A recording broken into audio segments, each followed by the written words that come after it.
rekan-rekan sekalian, ketemu lagi di YouTube channel Dosen Daily.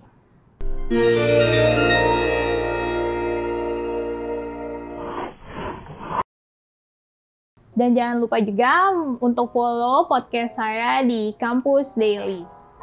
Oke, kali ini kita akan membahas tentang hal masih seputar tentang dosen sesuai dengan nama YouTube channelnya yaitu Dosen Daily. Kali ini saya akan membahas yang tidak kalah menarik karena ini juga banyak sekali pertanyaan-pertanyaan yang muncul. Kak, kalau ini sama ini bisa nggak ya saya jadi dosen? Kak, kalau begini-begini saya bisa nggak ya jadi dosen? Ini sering banget saya dapat pertanyaan ini. Bahkan ada pertanyaan yang nggak bisa saya jawab karena bukan kemampuan saya, bukan saya yang ahlinya gitu. Tapi mudah-mudahan vlog kali ini membantu mencerahkan dan mudah-mudahan bisa terjawab setidaknya untuk pertanyaan-pertanyaan kalian ya. Nah, untuk video kali ini, untuk vlog kali ini saya akan membahas tentang fakta-fakta seputar linearitas dosen. Oke? Yap. Seperti yang kita tahu bahwa untuk menjadi dosen selain tentunya minimal harus S2, nah ini yang sering jadi pertanyaan. Kalau saya S1-nya begini, S2-nya begini, bisa apa nggak ya jadi dosen? Nah, ini yang akan saya coba jelaskan di sini. Pertama, mengenai linearitas dosen. Fakta pertama yang perlu kalian tahu adalah yang namanya linearitas itu tidak melulu jurusan S1, S2, atau dengan S3-nya harus sama. Nggak mesti itu. Karena yang namanya linearitas balik lagi ke apa yang kalian ajarkan di kampus tersebut. Misal, ya, saya punya teman S1-nya dia itu desain atau arsitektur lah dikatakan ya. Kemudian S2-nya dia ngambil manajemen gitu. Tapi dia bisa ngajar di program studi saya waktu itu di desain interior. Tapi mata kuliah yang diajarkan adalah mata kuliah kewirausahaan karena berkaitan dengan manajemen atau bidang S2-nya dia. Ya, jadi bisa yang namanya linear itu nggak melulu tentang S1, S2-nya atau bahkan dengan S3-nya. Tapi yang namanya linear itu bisa sesuai dengan mata kuliah apa yang dia ajarkan. Ya, jadi kalian yang mungkin ya, misalnya S1-nya komunikasi, S2-nya manajemen. Kalian akhirnya bingung mau ngelamar jadi dosen. Yang jelas, pertama kalian harus lihat S2-nya atau yang terakhir. Terakhir apa? Manajemen, bukan komunikasi kan yang terakhir manajemen. Berarti kalian bisanya menjadi dosen S1 manajemen. Kalian nggak bisa menjadi dosen S1 komunikasi. Itu ya, karena yang akan dilihat adalah titel yang terakhir. Mudah-mudahan terjawab ya. Nah, fakta kedua. Ini baru kita ngomongin tentang rumpun ilmu atau bidang ilmu. Linearitas yang penting itu satu rumpun bidang ilmu, jadi nggak mesti kaku gitu. Nggak mesti kaku dalam artian, Kak saya, ini banyak nih yang nanya nih, Kak saya S1-nya sastra. Ya, saya S1-nya sastra, S2-nya pendidikan bahasa Indonesia. Kayak gitu ya, atau kebalikannya lah, saya lupa. Pokoknya ini banyak banget. Bisa nggak ya saya jadi dosen? Saya bilang bisa. Kenapa? Karena memang kita nggak kaku gitu. Nggak melulu kamu S1-nya sastra sastra Indonesia, kemudian yang S2-nya pendidikan gitu ya. Itu kan nggak sama, Kak. Nggak mesti sama banget gitu. Karena nggak sekaku itu. Karena masih dalam satu rumpun bidang ilmu, bisa dikatakan seperti itu. Ada juga contoh kasus, misalnya teman saya S1-nya dia arsitek, S2-nya dia masih arsitek, tapi dia ngajar di desain, bisa. Atau sebaliknya, S1-nya dia arsitek, S2-nya dia magister desain. Dia bisa nggak ngajar di desain? Kan balik lagi, yang dilihat adalah yang S2-nya. Masih bisa, karena itu masih dalam satu rumpun bidang ilmu. Jadi arsitek dan desain interior itu masih dalam satu rumpun. Tapi kalau yang benar-benar beda, misalnya adalah S1-nya dia biologi, S2-nya dia komunikasi. Itu kan agak jauh ya, atau mungkin yang lebih jauh lagi, S1-nya dia kimia, S2-nya dia pendidikan guru. Nah, itu juga agak susah biasanya gitu. Jadi balik lagi, linearitas nggak melulu dari S1, S2, tapi juga dilihat dari bidang ilmunya. Tidak kaku-kaku amat. Gitu ya.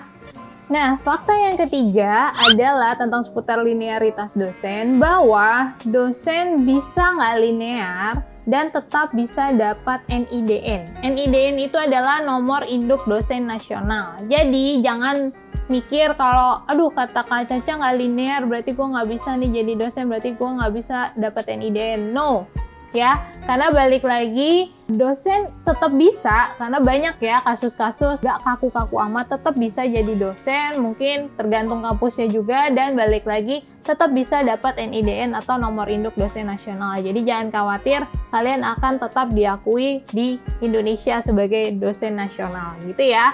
Mudah-mudahan gak terlalu ngeri sama yang namanya linearitas. Nah, fakta yang keempat, nanti memang seringkali yang namanya linearitas itu adalah kayak poin yang penting gitu. Memang penting, tapi balik lagi pentingnya itu karena tidak lain ke urusan kita sendiri, yaitu ke peningkatan jabatan fungsional akademik kita nanti.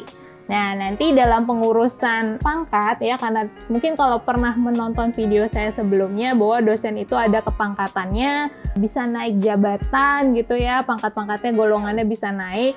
Nah, kalau kita nggak linearitas, itu biasanya akan sulit untuk pengurusan jabatan fungsional akademiknya. Bisa, tapi sulit gitu ya. Mungkin kalau teman-teman yang linear, jalannya smooth, mulus saja. Tapi kalau kalian yang tidak linear, biasanya akan agak susah gitu. Mungkin agak lamanya dalam artian karena akan dinilai, akan direview lagi. Loh, dia S1-nya ini, S2-nya ini, taunya ngajarnya ini. Itu kan akan ada penilaian-penilaian yang akhirnya mempengaruhi poin penilaian kalian. Ya, jadi balik lagi itu sebenarnya untuk diri kita sendiri.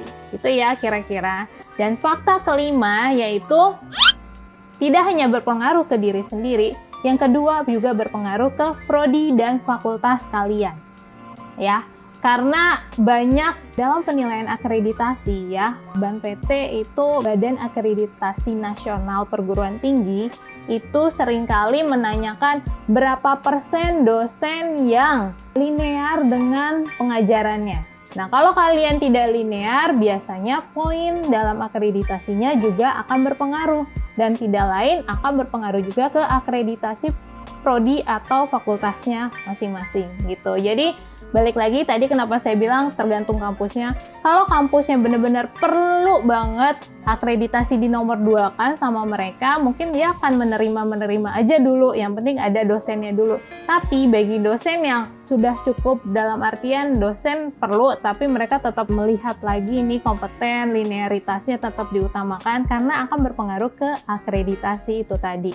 Ya, karena ada kasus juga bahwa dosennya ternyata banyak yang nggak linear, S1 sama S2-nya, S3-nya juga boleh jadi dosen, tetap mereka jadi dosen, bahkan sudah lama bertahun-tahun, tapi akhirnya akreditasi prodinya atau fakultasnya jadi turun, karena ya tadi, linearitas itu tadi, ya, kurang lebih seperti itu. Oke, fakta yang keenam tentang linearitas dosen adalah balik lagi ke Jabafung atau jabatan fungsionalnya dosen itu tadi. Kenapa? Ya balik lagi karena kalian yang tidak linearitas tentunya kan tadi saya bilang akan sulit dalam pengurusan jabatan fungsional akademiknya. Kenapa? Karena kita tridharma dosen itu ada penelitian, pengajaran, dan PKM. Kalian yang mungkin S1-nya desain, S2-nya magister manajemen. Bingung nggak sih harus ngajarin oke lah, ngajar mata kuliah kewirausahaan itu tadi. Nah, untuk meneliti bingung nggak sih mau meneliti apa? Karena kan penelitiannya harus sesuai dengan apa yang diajarkan. Kalau kalian menelitinya tentang kewirausahaan, berarti ya kenapa nggak sekalian aja jadi dosen di ekonomi gitu? Ngapain harus jadi dosen di desain? Kemudian PKM-nya juga. Kalau teman-teman PA desain yang lain mungkin lebih ke penyuluhan tentang perancangan rumah, perancangan desain interior, atau desain grafis, atau desain kemasan. Nah, kalau kalian yang S2-nya MM, mau ngajarin apa ke masyarakat gitu. Karena balik lagi, setengah-setengah, desain iya, MM-nya juga iya gitu. Jadi kan akan kesulitan dalam pelaksanaan tridharmanya itu tadi gitu ya. Dan fakta yang terakhir yaitu ketika kalian dosen yang tidak linear memaksa masuk ke salah satu kampus untuk menjadi dosen, bisa sudah masuk, tapi balik lagi biasanya fakultas atau dalam hal ini mungkin karena saya pengalaman pernah gitu ya, sebagai ketua program studi, di program studi akan kesulitan ngeplot kalian untuk mata kuliah apa gitu. Jadi saya pernah pengalamannya, saya ceritain gini, teman saya ada yang S2 bahkan S3-nya dia Magister Manajemen, kemudian S1-nya tapi desain gitu. Saya bingung mau ngeplot dia di mana. Akhirnya mata kuliah yang sesuai yaitu kewirausahaan. Tapi itu hanya ada di semester genap gitu. Begitu di semester ganjil, masa dia nggak dikasih beban mengajar, keenakan di dia kan, kasarnya kurang lebih kayak gitu. Dipaksakan mengajar di salah satu mata kuliah bisa gitu, tapi berarti kan akan menyalahi tadi ketentuan dari Ban PT itu tadi gitu. Jadi balik lagi, biasanya prodi atau fakultasnya yang akan kesulitan menempatkan kalian yang tidak linear. Ya, kurang lebih seperti itu. Nah, mudah-mudahan dari 7 fakta tadi bisa merangkum bahwa bukan nggak boleh yang tidak linear menjadi dosen, boleh, bisa, tapi balik lagi akan ditemukan kendala-kendala seiring perjalanan kalian dalam menjadi dosen nanti. Akhirnya ada juga tadi yang bertanya-tanya ke saya bahwa, Kak, saya S1-nya pendidikan bahasa, S2-nya sastra, saya mau ngambil S1 lagi aja deh, sastra boleh nggak? Itu ada loh yang nanya sampai kayak gitu. Saking pengennya mungkin menjadi dosen ya, balik lagi itu keputusan masing-masing, silakan. Dan mungkin kalau ada yang masih kurang jelas, boleh tentang linearitas ditanyakan juga di kolom komentar di bawah. Atau mau kasih saran atau masukan kira-kira, Kak, bahas lagi dong tentang ini tapi lebih ke poin yang ini gitu. Boleh, silakan di kolom komentar, silakan ditanyakan atau disaranin. Oke? Itu aja ya, jangan lupa di like, comment, dan subscribe YouTube channel Dosen Daily dan di follow podcast Kampus Daily. Oke, sampai ketemu lagi di vlog berikutnya. See ya!